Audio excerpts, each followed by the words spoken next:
Right, where was I? Okay. Today, I have received a book called Telecommunications Principles. Now, this is just an ad hoc thing. I'm just going to go out here. Just thought I'd do it rather than record it and upload later. So what I have, this book is Telecommunication Principles, published by Pittman, R.N. Renton, in 1950. Now, I'm sure I'm age now, but when I studied, oh, hello, Chris, hello, Sky. When I studied in the early 80s, electronics and microelectronics, I then went on to study telecommunications, and I came across this book in a bookshop, and I thought, wow, telecoms principles.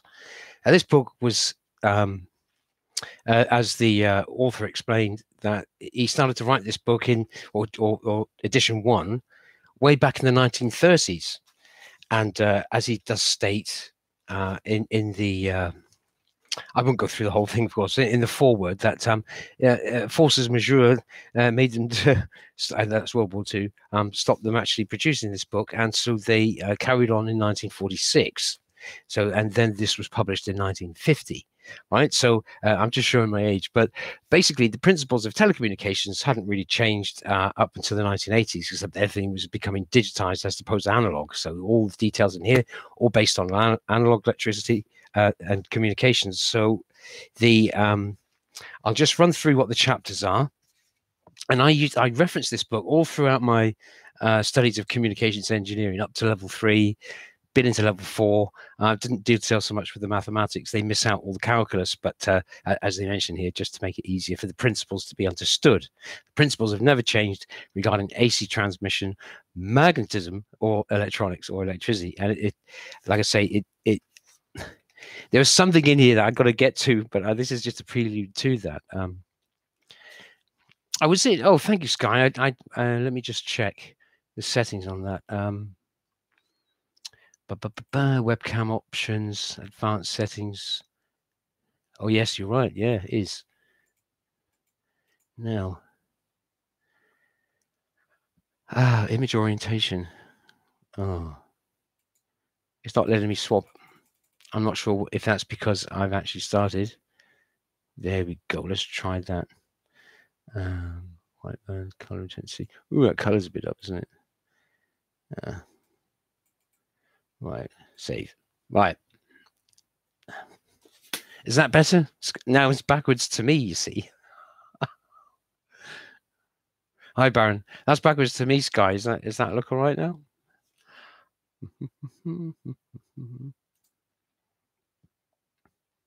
Anyway. Yeah, it's better as well. Yeah. Thanks, Chris. Thanks, Sky. Yeah, I don't know why I've been messing about with all the exposures and stuff. I think it was to actually highlight my oscilloscope there, but hey, never mind. I sort of lost my thread now. So basically, I'm going to just state what the chapters are in this book. It's a talk about. I mean, I typed in Google Renton's telecoms, and I found a copy, and it was £4.50 plus £2.49 baggage. I was ecstatic. I couldn't wait to get it. It's a bit of nostalgia as well, if you like. So contents. They start off with chapter 1, which is electrons. I'm not going to go into that. Number 2 is the DC circuit. 3, power and energy. 4, cells, which is batteries. 5, electrostatics, which is a really interesting chapter, I've got to say. Didn't really cover that in the course, but and then chapter 5, electrostatics. Chapter 6, magnetism. All right. Chapter 7, electromagnetism. 8, generators. 9, the DC motor. 10, alternating currents. 11, AC transmission. 12, meters and measurements. And 13, electronics. 14, sound. So that's all this. That's it all there. You're going to be you can't read that, but there you go. That's what I'm reading it from now. So you go through all those previous chapters to get to the point for AC transmission. So once once you have all the principles behind magnetism, electromagnetism, generators, you can actually then start to understand AC transmission. So, but without any further, you should get to chapter 6, magnetism. So, yeah, what page was that? 120, 120. All right, so I was skipping through this, just looking through and trying to reminisce about how I used to use this book for referencing things, and smells like an old church. It's great. Oh, I was so delighted to get this book, honestly. As sad as it is, right? It's like you know, finding your favorite Paddington Bear book from childhood, you know. Sorry, I'm a bit in my Alan Partridge mode there. So I was watching a bit of old Alan Partridge there the other day. He just made me laugh. Such a genius, that Steve Coogan. But now, the point I want to get onto is it states magnetic properties, iron, steel, blah, blah, blah. It talks about basically the poles of a magnet. So it's a very, very basic introduction, and the law of attraction and repulsion, subparagraph 6.2 says how the poles attract, etc. But what we have here is a very basic. I have to show this. I'm wondering if I'll be able to get this up to the camera, because subparagraph 6.3. 6.3. Where is that? Where is it? I can't see it. Can you see that? It says, let me just bring that down a bit. 6.3 states the inverse square law. Inverse square law.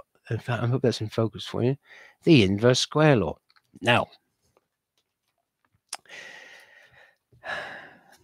hands up those who've heard of the inverse square law.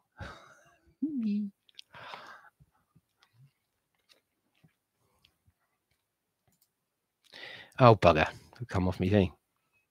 I don't know what's going on. Right. Let's get rid of these. There's all these notifications. Get these away. Right. Am I coming through all okay? Hey, you figures guy. Oh, cheers, by the way. I'm on the old. I've just got back in on the old Nuki. I've done a sunset shot tonight, so I'm taking a few pictures while I was down in Cornwall. But right, the inverse square law. This law involves, and I'm quoting from the book here. This law involves the consideration of an isolated magnetic pole. It is not possible to obtain a north pole without its accompanying south pole. Right? So you cannot get a north pole of a magnet unless you have an accompanying south pole. But the required condition can be approximated by considering a long magnet and neglecting the effect of the distant pole. So you can have a long magnet, so, okay, still got a south pole. If two isolated poles of strength, M1 and M2, that's the M1 there, and M2 over there with the distance D. So these are separate magnets, right? M1 and M2, right? If two isolated poles of strength M1 and M2 units respectively are placed at a distance of D meters apart, the force F of attraction, unlike poles, or the repulsion, like poles, between them varies directly as a product of the pole strength and inversely as the square of the distance D meters between the poles. In symbols, the expression for the force is yeah, there we go. I wonder if you can see that. You see, F equals to M1, M2, 4 pi h cubed newtons, right? So newtons. It's a force, right? Now, we've all seen the M1 and M2. So the inverse square law, basically, everybody, is does the M1 go to Birmingham? I don't know. It's on the other side, isn't it? Leeds. I think it goes to Leeds Sky. I don't know. But the inverse square law is what they use to say about the gravitational strength between two bodies in free space. So, you know, the gravity becomes less, you know, it's the inverse square of the distance between the two planets, as they say. So But the point I'm making is that this was written in the days before, you know, NASA and all those sort of other people, and they wrote this quite innocently. And the inverse square law was first basically attributed to magnetism. And here it is in black and white, written by Renton, which was back in the 1930s, published in 1950. 1950, before they actually all got up into space to look back to tell us what the place we're living on. So then, obviously, they've stolen the inverse square law from magnetism and applied it to gravity. And that's it. That's all I wanted to say. From this book, Mr. Renton. Thank you, Mr. Renton. Bless you. So that's it. If anyone else has anything they'd like to discuss, I'm done. Anybody want to come in for a chat? Cheers.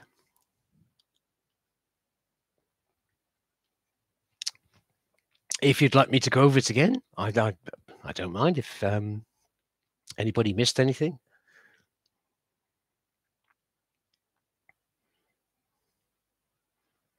Thank you, Chris. You take it easy, buddy.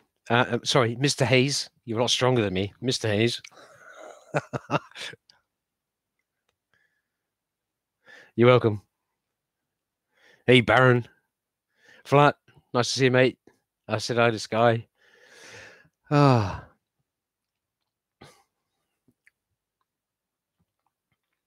So, yeah, there's. I mean, I'm slowly going through this book. The electrostatics are an interesting read as well, but the first thing I turned to was the magnetism.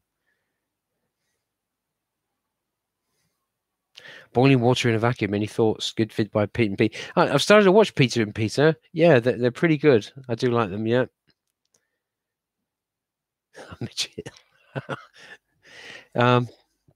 Yeah, I like their banana. There's no bananas on yellow earth. No. Cheers, Chris. Take it easy, buddy. Yeah, they've got a shed load of stuff out there. They I like the way they break it down. And they look as if they get quite a lot of trolls too as well. So, but they interact with them in a way that's quite good, I think. But yeah, no yellow bananas on Earth. That was good. I enjoyed that one. I know they've just recently released a video on the it ain't half boiling up, mum, on the ISS. I'll have to look at that one. Yeah. Excuse me, while I'm for a cigarette.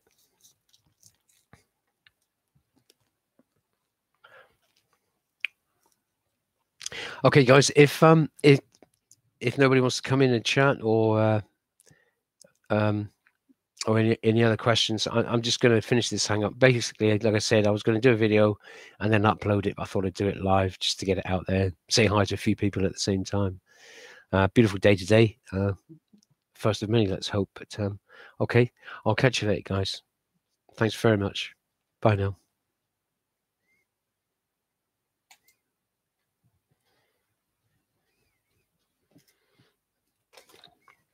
Yes, end.